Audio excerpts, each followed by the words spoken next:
many financial statements show surface metrics, but not the insights. So, revenue without context, profits without any kind of drivers, Mm, expenses without any explanation. So, you can see what happened, but mm. not why that happened.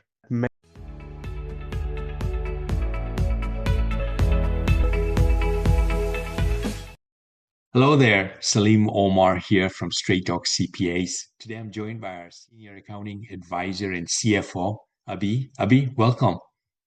Thank you for having me, Salim. Today we're going to talk about something that most business owners don't say out loud. And we hear this quite a bit, and it's along the lines of I receive financial statements every month, but I don't really find it useful to run my business. And what's interesting is that these are often very organized financial reports. They're clean, they're professional, they're formatted well, they look good. And even after everything, something feels off, right? Yeah, yeah. So if you have ever looked at your numbers and thought, I'm not so sure how useful these are, it doesn't mean you are bad with finances. It usually would mean is that your reporting system was built for, I guess, tax compliance, like filing tax returns at the year end. It wasn't built for running a successful business. It wasn't built for clarity and visibility. Once that system serves the business, the leadership can use them to run their business more efficiently, more profitably, and even use those to scale the business. It helps you run the business calmly and confidently and without any stress because business shouldn't be with any kind of stress. In this video, we'll be sharing the three reasons why business owners don't find their financial statements useful. After that, we'll go into three solutions, the three shifts that are practical and simple that you can put into action right away. Looking forward to kind of digging in next into what are the reasons, Abhi, that financial statements, they've been around for a couple of centuries. Yeah. Uh, it's the accounting system, it's financial reports. What are the reasons? Why are they not useful to the business owner? The major issue we see is lagging data. Most financial statements are historic summaries of what happened in the business. So by the time you are reviewing, let's say for April's financial reports, it's already Hmm. mid-May, which means you are trying to make forward-looking decisions using backward-looking numbers or backward-looking information in that sense. An example, like last year, we worked with a marketing agency. It was growing rapidly, revenue up around 30% year on year. So, but the financials were always finalized 4 to 6 weeks after month end. So Hmm. by the time they realized margins were tightening, they had already hired two more people. They Hmm. didn't know at that point. They weren't reckless. Hmm. They were just making rational decisions based on delayed visibility. If it takes 4 weeks, 3 weeks, 6 weeks to get the financials, and then you're looking at them, reviewing them, but you've already made decisions, it's late in that the decisions may not be the right ones. Got it. Well, yeah. Tell us, yeah, what's like another reason why financials are not useful to a business owner? Let's move on to the second reason. The Yeah. second issue is conflicting numbers. What does that mean? For example, you work with Stripe's dashboard. Revenue from Stripe, Hmm. expenses are being recorded in QuickBooks, payroll is in Gusto, and inventory is in whole other system. I'm not saying information is wrong somewhere. Each system is correct, but they don't reconcile in real time. So you got like 4 or 5 different systems, but they're not reconciling in real time. Give us an example. I mean, you work a lot with clients and different situations. Give us an example. Sure, sure. So we had a software company, or say we were working with a software as a service client. My dashboard from my merchant account, that would be something like Stripe or Shopify or anything. They say that their revenue for that month is 180,000, but my P&L from my accounting software that says 162,000 for the same month. Mm, Which one is right? When we did some analysis on their inquiry, turns out mm, one was showing on cash receipts and another was built on accrual revenue. Neither one was wrong, but because they mm. didn't align, the owner stopped trusting both of those. When owners don't know which numbers to believe, they stop trusting the numbers entirely. On the cash basis, Stripe is showing 162,000. P&Ls that on the quarterly basis, there's like this 18,000 discrepancy. Business owners like looking at it, it's like, all right, which one's right? And just losing confidence in their numbers. Got it. Let's share with us another reason if there is one, and then let's talk about how to shift that. Mhm.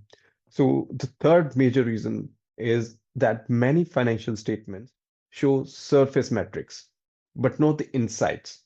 So revenue without context, profits without any kind of drivers, Mm. expenses without any explanation. So you can see what happened, but not why that happened. And that's where the magic happens, is when we know the why, Yeah. the driver, because then we can do something about it. Yeah. Any recent examples for this one? We were working with a professional services firm. Mm, So they were receiving clean financial reports every month, mm, well formatted, accurate, and on time. But the owner still didn't feel confident in those because the reports didn't answer which service line was the most profitable for him, whether pricing was aligned with the delivery cost, whether hiring right now was safe for him, or should he delay the hiring process by 2 months or 3 months. mm. It showed totals, not decision clarity. Yeah, yeah. So let's shift gears, talk about changes, shifts that the business can make so that they can use these financial reporting to really run their business more efficiently, profitably. You mentioned that scaling, they're able to scale it and with less stress. So coming on to the next step, how we can fix that, like you said, without any stress. Business should be without any stress. If a business owner ever felt like you can't fully trust your financial statements, the three solutions that we are providing right now, you can implement those right away. First, shorten the feedback loop. Don't wait 4 to 6 weeks to understand what just happened. Create a simple weekly scorecard with 4 or to 6 key indicators. We call them KPIs in financial industry, key performance indicators. You can track them on a weekly basis. Have it internal for the management use. You don't have to publish them for the whole organization, but for your own Mm, decisions, these could include like revenue collected, gross margin, or payroll as a percentage of revenue, cash balance, new sales pipeline added during that week, or any other operational KPI that drives performance in your particular business or industry. mm. So, as we say, monthly financials validate performance, weekly scorecards drive decisions. Yeah, yeah. And every organization has KPIs that are most relevant for them. And you mentioned just five or six or seven of them. And those are the common ones. But it really then varies organization to organization. And we, at Straight Talk, we like to kind of think of departments.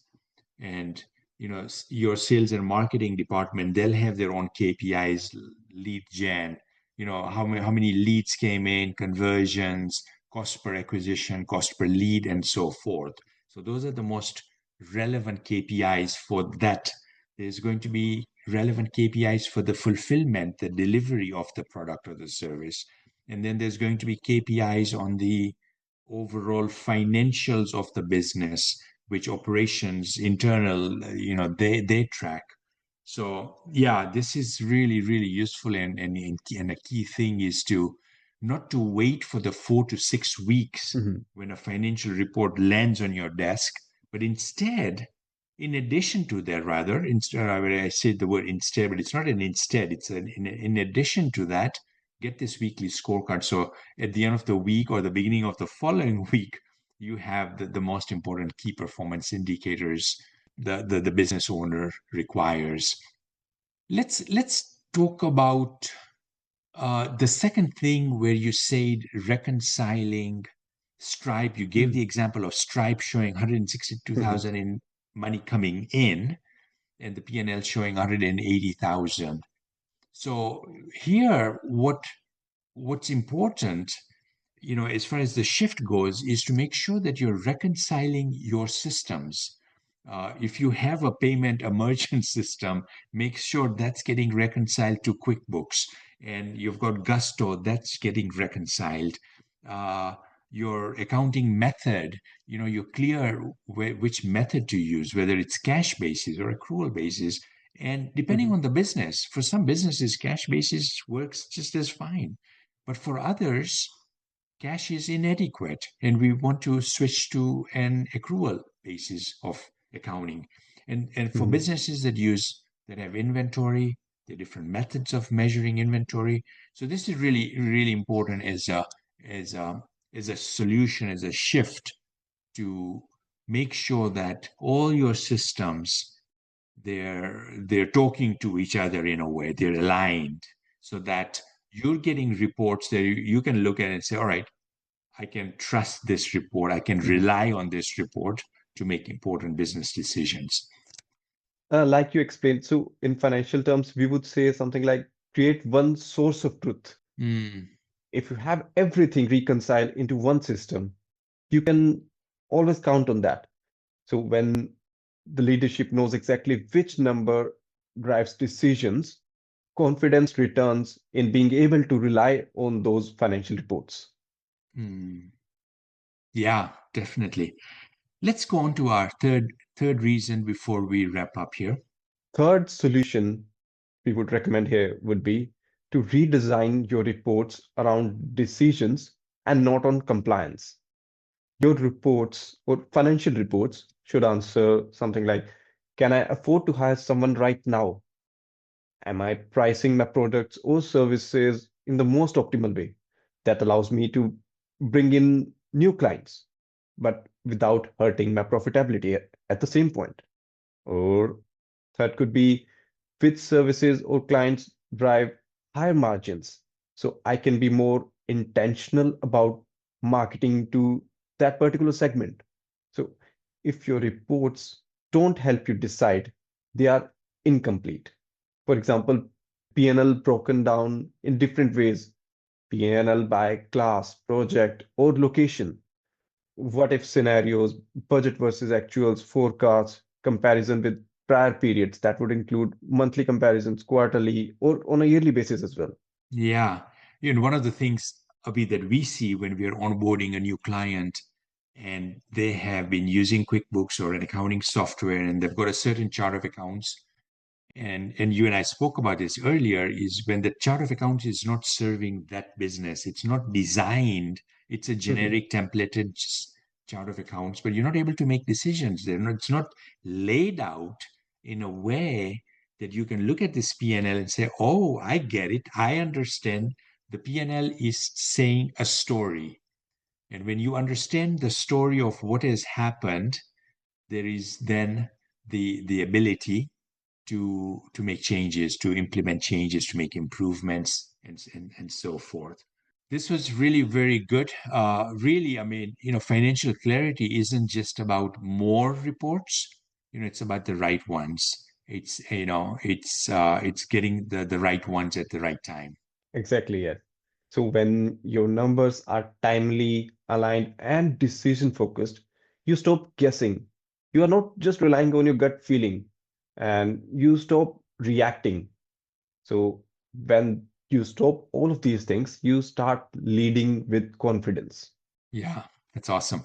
Thanks, Abhi, for sharing your insights and your genius today, folks. Hope you got a lot of value from this video. If you liked it, click the like button and subscribe to the channel. Thanks. We'll see you on the next video.